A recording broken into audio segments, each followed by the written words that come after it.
Let's Mike News at 6. कृषि क्षेत्र में आत्मनिर्भरता की दिशा में एक ऐतिहासिक मील का पत्थर हासिल किया है। रसायन और उर्वरक मंत्रालय द्वारा जारी आंकड़ों के मुताबिक वर्ष 2025 में देश की कुल उर्वरक जरूरतों का करीब 73% हिस्सा घरेलू उत्पादन के जरिए पूरा किया गया है। ये उपलब्धि उर्वरक आयात पर देश की निर्भरता को कम करने की दिशा में एक महत्वपूर्ण कदम है। सरकार का कहना है कि वो किसानों को सशक्त बनाने और देश भर में उर्वरकों की विश्वसनीय और निर्बाध आपूर्ति सुनिश्चित करने के लिए लगातार काम कर रही है। सरकारी आंकड़ों के अनुसार पिछले 5 साल में घरेलू उर्वरक उत्पादन में निरंतर और स्थिर वृद्धि देखी गई है। ये वृद्धि यूरिया, डीएपी, एनपीके और एसएसपी सहित सभी श्रेणियों में दर्ज की गई है। केंद्रीय वाणिज्य और उद्योग मंत्री पीयूष गोयल ने ब्रसेल्स की 2 दिन की यात्रा के साथ भारत यूरोपीय संघ मुक्त व्यापार समझौते की बातचीत को नई गति दी है।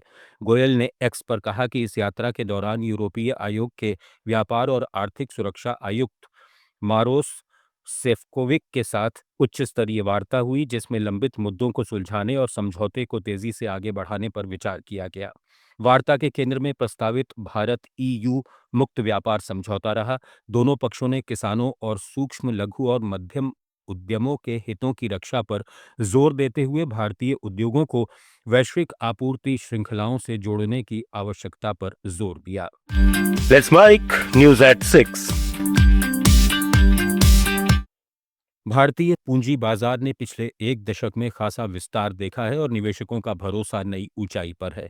सेबी अध्यक्ष तुहिन कांत पांडेय ने बताया कि चालू वित्त वर्ष के पहले 9 महीने में ही 311 आईपीओ के जरिए कंपनियों ने 1.7 लाख करोड़ रुपए जुटाए हैं। चेन्नई में association of national exchange members of India के 15वें इंटरनेशनल कैपिटल मार्केट कन्वेंशन में सेबी प्रमुख ने बाजार की मजबूती और नियामकीय सुधारों के बारे में बताया। बाजार की गहराई के बारे में सेबी अध्यक्ष ने कहा कि भारत में यूनिक इन्वेस्टर्स की संख्या में भारी उछाल आया है। वित्त वर्ष 2020 में ये संख्या 4 करोड़ 30 लाख से बढ़कर 13 करोड़ 70 लाख हो गई है। पूंजी निर्माण की गति का अंदाजा इस बात से लगाया जा सकता है कि चालू वित्त वर्ष में कुल इक्विटी मोबिलाइजेशन पहले ही 3.8 लाख करोड़ रुपए के आंकड़े को पार कर चुका है।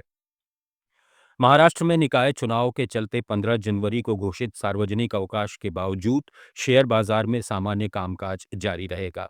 नेशनल स्टॉक एक्सचेंज ने ये जानकारी दी है। हालांकि एक्सचेंज ने एक परिपत्र जारी कर बताया है कि ये दिन सेटलमेंट हॉलीडे रहेगा, जिसका सीधा असर बैंकों के निपटान यानी सेटलमेंट प्रक्रिया पर पड़ेगा। एनएसई का ये स्पष्टीकरण निवेशकों और व्यापारियों के लिए महत्वपूर्ण है, क्योंकि आमतौर पर राज्यव्यापी छुट्टियों के दौरान बैंकिंग और क्लियरिंग परिचालन प्रभावित होते हैं। एनएसई की ओर से दी गई जानकारी के अनुसार 15 जनवरी को बाजार में ट्रेडिंग गतिविधियां एक्सचेंज की समय सारिणी के अनुसार सामान्य रूप से जारी रहेंगी, लेकिन चूंकि महाराष्ट्र के कई बड़े शहरों में चुनाव के कारण बैंक बंद रहेंगे, इसलिए क्लियरिंग और सेटलमेंट की प्रक्रिया उस दिन नहीं हो सकेगी। पिछले हफ्ते शेयर बाजार में जबरदस्त गिरावट देखने को मिली। बीएसई सेंसेक्स 2186 अंक यानी 2.5% टूट गया। इस गिरावट का असर देश की टॉप 10 कंपनियों पर पड़ा और उनका कुल मार्केट कैप करीब 3,63,000 करोड़ रुपए घट गया। सबसे ज्यादा नुकसान रिलायंस इंडस्ट्रीज को हुआ, जिसका मार्केट कैप करीब 1,58,000 करोड़ रुपए घट गया। HDFC bank, TCS, Bharti Airtel, Infosys, Bajaj finance और एलएनटी को भी भारी नुकसान झेलना पड़ा। एनरिच मनी के सीईओ पोनमुडी आर के मुताबिक अमेरिका की टैरिफ बढ़ाने की धमकी और वैश्विक भू राजनीतिक तनाव के चलते निवेशक घबराए, जिससे बाजार में बिकवाली तेज हुई। हालांकि इस गिरावट के बीच आईसीआईसीआई बैंक, एसबीआई और हिंदुस्तान यूनिलीवर के शेयरों में बढ़त दर्ज की गई। फिलहाल गिरावट के बावजूद रिलायंस देश की सबसे मूल्यवान कंपनी बनी हुई है। न्यूज एट 6 में फिलहाल इतना ही। जुड़े रहिए लेट्स माइक के साथ। आप सुन रहे थे let's mike more than radio. Follow कीजिए हमें हमारे सोशल मीडिया प्लेटफॉर्म्स पर। It's time for news. It's time for more than radio. Presenting the first radio news app, Let's Mike. Let's Mike.